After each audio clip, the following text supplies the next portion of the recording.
Hello everyone, and welcome back to your source for hand-curated headlines by an art historian concerning the art world. This week we are looking back at the most important events, in my opinion, of June 7th through the 13th, 2026. A friendly reminder before we begin that our Frank Lloyd Wright series, The Masterful Mr. Wright, is now streaming episode 1 on all platforms, so please give that much-anticipated project a listen and let us know what you think. And now, honeys, your headlines. Last week saw some notable updates on stories past. We heard the president of the Louvre, Christophe Larabeau, describe the museum as at the end of its rope to the French Senate's Committee on Culture, Education, Communication, and Sport. Larabeau described the situation as nearing crisis level, and this is a direct quote. To put it bluntly, despite its imposing majesty and the daily dedication of its staff, the Louvre is running on fumes. Its facilities and infrastructure are reaching the end of their lifespan, end quote. And we're mainly featuring this update because Le Monde reports Larabeau said that the Louvre needs to raise 360 million euros or 418 million US dollars, quote, in the coming months, end quote, no less, to actually realize its much-touted Nouvelle Renaissance renovation. Larabeau is absolutely in the crucible at this point because, as we already know, the heist last October, plus staff strikes and a ticketing fraud scandal, ultimately led to the resignation of the Louvre's first woman president-director, Laurence Descartes, this February, and now all of that responsibility, blame, etc. is on Larabeau's shoulders. We hope that he's able to succeed, but are still very concerned about all of these issues piling up at the Louvre. Meanwhile, in Los Angeles, Rafik Anadol opened the world's first AI art museum called Dataland in the Frank Gehry-designed Grand LA complex. So far, we're mostly hearing about it through write-ups about its inaugural exhibition called Machine Dreams Rainforest, which translates environmental data gathered from rainforests across the globe into an immersive multi-sensory experience spanning 5 galleries. A few why we cares here, as our sources noted the opening, quote, marks a major milestone for the Turkish-American media artist, whose large-scale data-driven installations have appeared at institutions and public landmarks around the world, end quote. This also very much legitimizes AI art. In my opinion, marks that threshold we've crossed into the very digital art era. We also noted that our sources mentioned guests are given wearable devices at the museum which allow its systems to adapt to their experience through tracking movement and biometric responses. Quote, according to Dataland, all collected data remains anonymous and is deleted after 30 days, end quote, but The Whitney Museum of American Art over in New York, however, named a new director of its independent study program. Soo-Young Yoon's appointment arrives 1 year after the museum canceled the 2024 through 25 ISP cohort curated performance on Palestinian mourning by 3 artists and began the program's suspension. Hyperallergic reminds us that hundreds of program alumni and community members signed an open letter in support of the affected cohort, agreeing with its members' accusations of censorship by the museum and withdrawing or altering their artworks in ISP exhibitions, as well as from scheduled appearances in protest.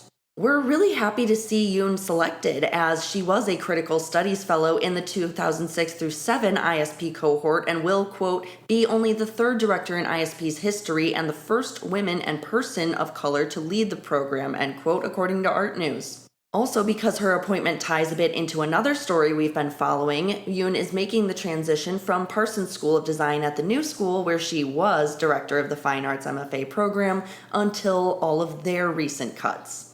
Mainly, honeys, we are so glad to see this alternative and tuition-free education program, which itself has become a crucial one in forming the landscape of contemporary arts, return. Some of its most high-profile alumni include Jenny Holzer, LaToya Ruby Frazier, Felix Gonzalez-Torres, Glenn Lingen, and many others.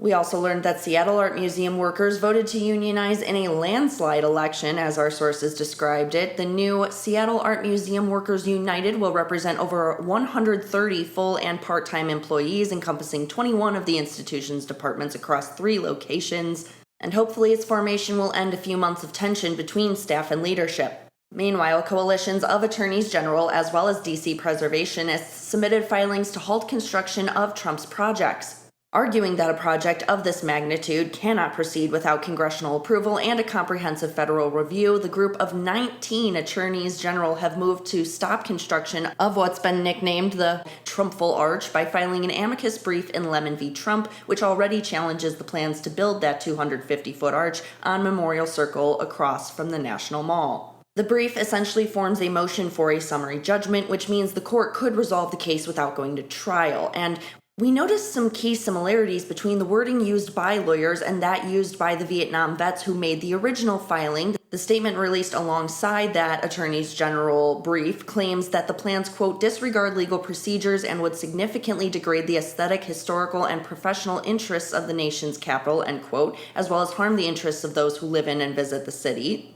Which seems especially true given the results of a preliminary review by the Federal Aviation Administration, who found that, so far, the arch would at least need to be topped by red obstruction lights because it lies within Reagan Airport's primary approach and departure corridor. They have yet to determine what the potential flight path headaches caused by the 320-foot cranes required for the projects might be. The amicus brief comes hot on the heels of Trump's announcement last week of his intention to schedule 20 hours of work every single day for a year, as I mentioned last Beesness, and may be the result of another bit of glossed over news. According to a spending plan released by the Office of Management and Budget in April, the administration has allocated $15 million from the National Endowment for the Arts for this project.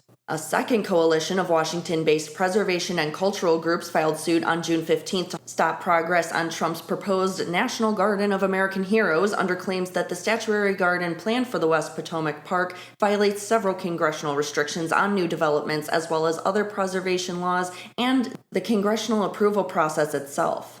Criticism of that project has mainly focused on the cost footed by the National Endowment for the Arts and its intended location, the West Potomac Park, one of, quote, the most strictly regulated federal lands in the District of Columbia, end quote, according to Art News.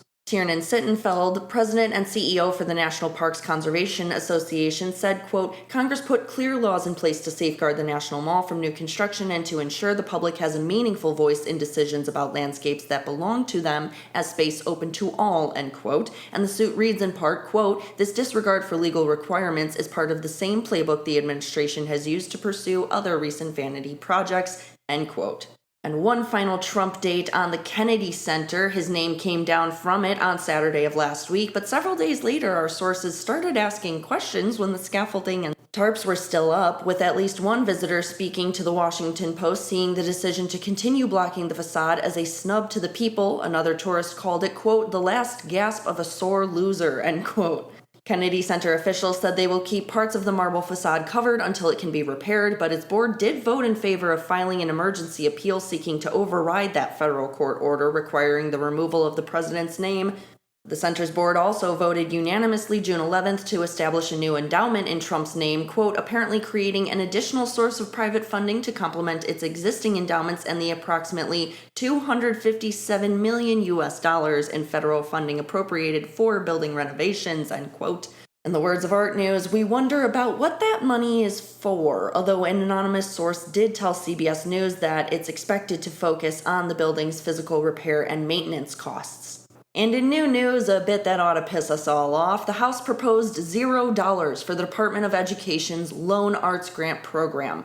Hyperallergic and Art Forum report that on June 9th, the Republican-chaired House Appropriations Committee requested that Congress allocate $0 to its Assistance for Arts Education program for fiscal year 2027, which means they are effectively seeking to cut entirely the one-of-a-kind program established in 2015, which funds public primary and secondary arts education with an emphasis on, quote, disadvantaged students, end quote, and children with disabilities, and which has awarded millions in grants to institutions providing those educational opportunities. The suggested reduction forms part of the House's broader Labor, Health, and Human Services and Education bill, which aims to slash the Department of Ed's funding by at least $8 million. The House Appropriations Committee pointed to its need to focus on, quote, core education such as reading, writing, and math, end quote, in light of the, quote, continued decline of public school performance and student achievement across the country, end quote, as its reasoning, but they don't seem to really be thinking through or understanding the impact of cutting it. Aaron Harkey, CEO of the advocacy nonprofit Americans for the Arts, told Hyperallergic, quote, eliminating it would reduce support for critical work that students, educators, and communities depend on, including teacher professional development, accessible arts education programming, community partnerships, and arts education outreach, end quote. As you all have heard me preach, Americans for the Arts regularly puts out statistics on the benefits of arts education, the economy benefits of the arts, etc., which prove Harkey's points and form a strong argument not to slash these programs. As it stands, the fate of the Assistance for Arts Education program depends on budget proposals to come from the Senate, after which point it and the House will draft a single budget bill, and it honestly just is not looking great for the arts. Threats to the Assistance for the Arts Education program arrived just after the House Appropriations Committee approved a proposal to cut funding for both the National Endowment for the Humanities and the National Endowment for the Arts for the second year in a row, and this time we may not see Congress walk those cuts back. Also last week, Brooklyn-based artist and designer Gavin Snyder accused TikTok-famous artist Devin Rodriguez, whose subway drawings have reached viral status, in social media posts of copying two recent paintings of Knicks fans and Madison Square Garden created by Snyder for the team's marketing agency and which were posted to the Knicks' own Instagram. We noticed the headline in part, honeys, because our sources kind of atypically took sides in a sense by confirming the copycat nature, saying the images of the offending work, quote, shows an undeniable likeness down to which players' jerseys the fans in the foreground are wearing, end quote. There's also the issue of fame at the center of the complaint. Snyder stated he likely wouldn't have called Rodriguez out except for the fact that while Snyder has about 37,000 followers on social media, Rodriguez has over 9 million. And on June 16th, a New York Supreme Court judge gave billionaire David Nahmad 30 days to return a Nazi-looted Modigliani, the 1918 painting Seated Man with a Cane, which the Lebanese art dealing dynasty must return to the family of Jewish antiques dealer Oscar Stettner. Stettner's grandson, Philippe Maestracci, won the 11-year legal dispute to obtain the painting in April of this year, proving that Stettner left the work in his Paris shop as he fled the Nazis during World War II, long before it was purchased by the Nahmad family in 1996. Today, the work is valued at over $25 million, yet Nahmad has yet to hand it over. The return of the work will ostensibly end the case that has dragged on for over a decade, despite Nahmad's intentions to appeal yet again. Another bit of good news, the Frankenthaler Foundation awarded $4.5 million to 83 visual arts organizations across the United States and Puerto Rico on June 16th in the foundation's largest funding cycle to date. The grants are specifically geared towards climate actions at cultural institutions, which Artforum notes has, since its 2021 launch, contributed, quote, a total of $21.8 million in grants to nearly 300 cultural institutions to support initiatives towards energy efficiency, clean energy, emissions reduction, and climate resilience projects, end quote. We also noticed the kind of unusual nature of the grants. They have 4 categories based on the types of development being funded, and their ranges are from $5,000 to around $100,000. For example, the Frank Lloyd Wright Foundation in Scottsdale received a $50,000 technical assistance grant to restore the operable fabric roof and natural ventilation system at Taliesin West. And yes, that is absolutely another shameless plug for the masterful Mr. Wright. Please go listen. Unfortunately, honeys, with the good news came a bit of bad as well. We learned that sometime between June 14th and 15th, Dormition Cathedral within the Pechersk Lavra Monastery in Kiev, dated to the 11th century, was damaged by a fire caused by a major Russian drone strike across Ukraine that left at least 11 people dead, including 5 first responders, and injured dozens. The cathedral also forms part of the UNESCO World Heritage Site known as the Monastery of the Caves, with an enormous network of catacombs containing the bodies of early Slavic saints, which is why we care. One of the most sacred locations in Eastern Orthodox Christianity and a symbol of the country's cultural and spiritual heritage, end quote. Ukrainian President Volodymyr Zelensky decried the cathedral fire as, quote, one of Russia's most serious crimes against Christian culture to date, end quote, in social media posts recapping the attack, while France's foreign minister compared the event to an attack on the Notre Dame Cathedral in Paris. Al Jazeera reported that monks and rescue workers collaborated to pass treasures from the burning building to safety via human chains. Also affected were the Kharkiv Art Museum, the House of Organ and Chamber Music in Dnipro, the Art Arsenal exhibition space, and the Alexander Dovzhenko National Film Studios, which lost its irreplaceable collection of roughly 100,000 costumes. Russia tried to blame the damage on a U.S.-made interceptor missile launched by Ukrainian forces, but reports of Fragments of 2 Russian one-way attack drones amid the debris at the site suggest otherwise. We also found the timing significant as the bombing occurred the same day Ukraine was trying harder to join the EU and gain protection against Russia by participating in an accession conference with the union's ministers. And honeys, that headline feels even more ominous given our next one. The Telegraph reports that the 44-year-old exiled Russian satirical artist and outspoken Putin opponent Robert Kuzovkov was killed outside of his home on Monday, June 15th, in a city in eastern Poland. Kuzovkov used the pseudonym Simeon Skrapetsky to publicly protest against the Russian leader and the war in Ukraine, as well as authoritarian Belarusian and Ukrainian leaders. Despite being well known for doing so, he'd refused offers of protection by Polish authorities. Local authorities do confirm that 2 suspects from Belarus were arrested in the ongoing investigation, but were released due to lack of evidence. The official autopsy revealed 5 bullet wounds were the cause of death. And these remaining questions, very concerning ones, surrounding his death are one of the reasons we care. We also want to know who is behind the murder. Our sources note that just a few days before it, quote, Skrapetsky carried a painting he made of Putin depicted as baby Jesus held by a haloed Joseph Stalin outside the Russian embassy in Berlin, end quote, on Russia's National Day, June 12th, and that, quote, human rights organizations have long raised concerns over the Russian government's persecution of artists whose work challenges its official political positioning, end quote.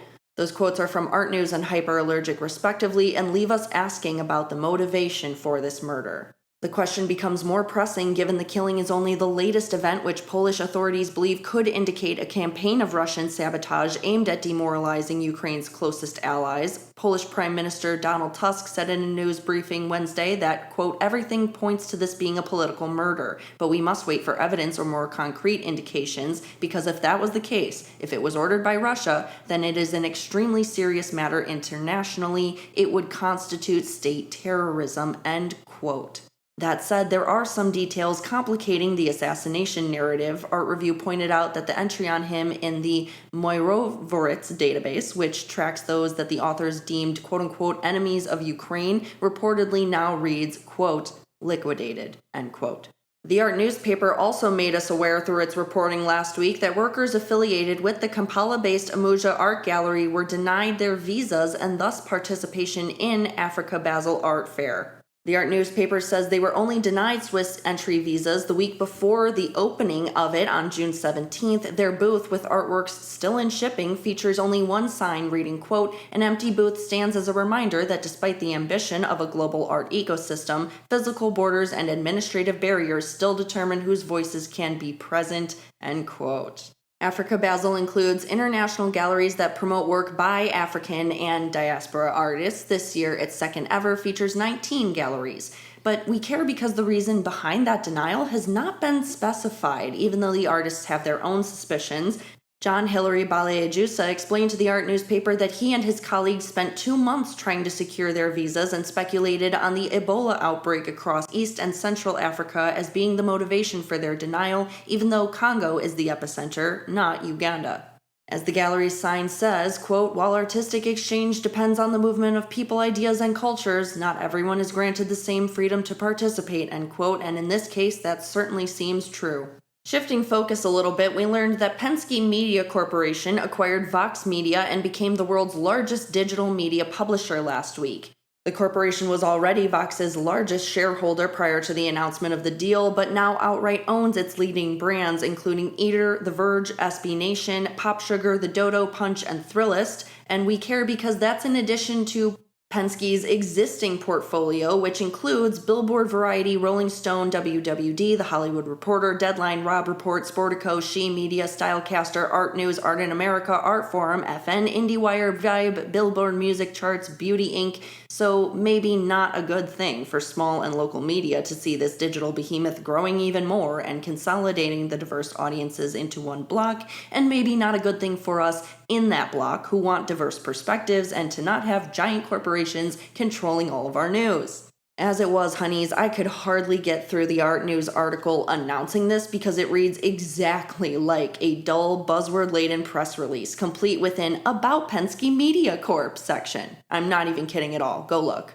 And I think I've depressed us all enough, so back to some good news. Paula Cooper Gallery won the first Art Basel Gallery Legacy Award. Per the prize's design, the gallery then nominated a younger gallery, Chapter New York, as the recipient of $50,000 towards their participation in next year's fair at the dinner where the 33 nominated medalists for the second ever edition of the event were being recognized ahead of their formal December announcement.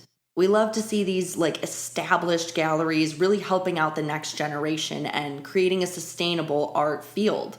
Speaking of major acquisitions, the Royal Ontario Museum acquired one of Arab textiles and cultural objects assembled across decades by Palestinian art historian and collector Wadid Kamel Kawar. The eponymous collection of Arab dress and heritage arts is made up of nearly 600 items, which our sources say, quote, attest to daily life across the Levant region and West Asia, end quote, and are central to the cultural heritages of nations including Jordan, Syria, Lebanon, Egypt, Iraq, and Libya. Kawar handpicked the Royal Ontario after founding the Taraz Center in Jordan, stating that she is, quote, confident the ROM will take care of my collection in the same way and share it widely with their audiences. Canada is home to people from across the Arab world, and I hope that communities will find joy and inspiration in their own cultural heritage at ROM, end quote. We also heard that the Menil Collection will reopen its fresco building in Houston in late 2027 as part of the institution's 40th anniversary celebrations, at which point it will become the new home to, quote, semi-permanent site-specific commissions, end quote, with each scheduled to be installed for around 5 years. First up is New York-based Teresita Fernandez, known for her expansive multidisciplinary work, typically engaging with various under-known histories of the Caribbean and the indigenous Americas, as our sources explain. Those in themselves are why we cares, but the history of the building name is also kind of cool and a thing I learned about, so I'm sharing it. The structure hosted two 13th century Byzantine frescoes from 1997 to 2012 via an extended loan from the Holy Archbishopric of Cyprus. But once they left, the building was deconsecrated from a chapel, and the Byzantine Fresco Foundation transferred ownership of it to the Menil Collection. We're also excited about the Smithsonian American Women's History Museum's newly launched augmented reality project. Titled Unhidden Heroines, it virtually places 3D renditions of important female figures from American history in the National Mall monuments to be seen and interacted with via smartphone or tablet starting June 18th. The 5 historical figures summoned via QR code are the poet who wrote the Battle Hymn of the Republic, Julia Ward Howe, Polly Cooper and Oneida Cook for the Revolutionary Army, Mary Catherine Goddard, a publisher, Elizabeth Smith Friedman, a World War I and II codebreaker, and Dorothy Height, a civil rights activist. The new exhibition is so notable because it pairs each of those figures with a pre-existing monument. For example, Height is adjacent to the MLK Memorial, Howe is within the Lincoln Memorial, while telling viewers about each woman's background and how she was connected to the more well-known historical figure she's paired with, putting women back into our national stories where we have always been through the end of this year, America's 250th. And our final story for this week, the Obamas unveiled their first ever official dual portrait just before their presidential library opening. Former U.S. President Barack Obama and former First Lady Michelle revealed that portrait on June 15th in the days leading up to their formal opening. It was created by Nigerian-born artist Njideka Akunyili Crosby using her signature photo transfer technique. It's titled The Obamas Springing Forth, and will be on display in the lobby of the new $850 million Presidential Center, which features other commissions by artists such as Idris Khan, Maria Magdalena Campos Pons, Theaster Gates, Rashid Johnson, and Julie Meretu. All new commissions, I might add. Obama's formal opening of that center on Thursday featured a call to defend democracy as former Presidents Clinton, Biden, and G.W. Bush joined him on stage in the high-profile event featuring A-list celebrities, athletes, and other internationally known figures, saying, quote, I hope the center will serve as an affirmation of just how special, how precious our democracy truly is, and remind us what we can achieve when we embrace our shared responsibilities as citizens, end quote. Trump's absence, both physical and in the speeches made by the speakers or performers, was very conspicuous, as many of our sources pointed out. Regardless, more than 1 million visitors per year are expected to the Obama Presidential Center, which seems an appropriate estimate given that the general admission tickets are already sold out through the end of October. That's all we have this week, honeys. Wish me luck at this weekend's rugby events. I will be tackling up a storm, hopefully. So until we talk soon, hydrate or dihydrate and take care. This episode was hosted, produced, fact-checked, edited, researched, everything by master's degree holder Celia Bugno, although we can thank Chris Meinhold for our music. If you liked this episode of The Beesness, please subscribe, like, and share with a few friends.